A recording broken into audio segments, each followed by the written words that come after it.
Throughout the history of firearms evolution, one of the consistent goals of firearms inventors and designers has been rapid successive shots with minimal disruption to the shooter. That is, how do you make an effective repeater? Now, people have been trying for centuries on this, but the guy who finally got it right was Samuel Colt. With the invention of the percussion cap system of ignition, the creation of an effective revolver became a possibility, and Colt was the guy who came up with it. Now, his first revolvers were made in Paterson, New Jersey. Collectors call them Paterson Revolvers.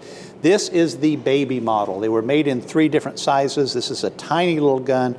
Looks very unusual to us, but you got to remember that when Colt invented this, nobody knows what a revolver should look like. So it's this little revolver. It has a folding trigger that folds out to fire. It has the 5-shot cylinder loaded with percussion caps. It was a revolutionary concept, and it was a complete failure. He went broke making these. But there was a Texas Ranger who had had experience with the Paterson revolvers and said, this type of firearm is exactly what we need for war on the Texas-Mexico border and for our other duties, but we need it bigger, we need it sturdier, we need it more effective. He didn't know Colt was out of business. He called him and said, can you make 1,000 of your revolvers in a bigger model for the U.S. mounted rifles? Colt was eager to get back in the firearms business. He said, why, yes, I can. And he contracted with Whitney to make 1,000 of what became known as the Walker revolver, after the Captain Walker of the Texas Rangers.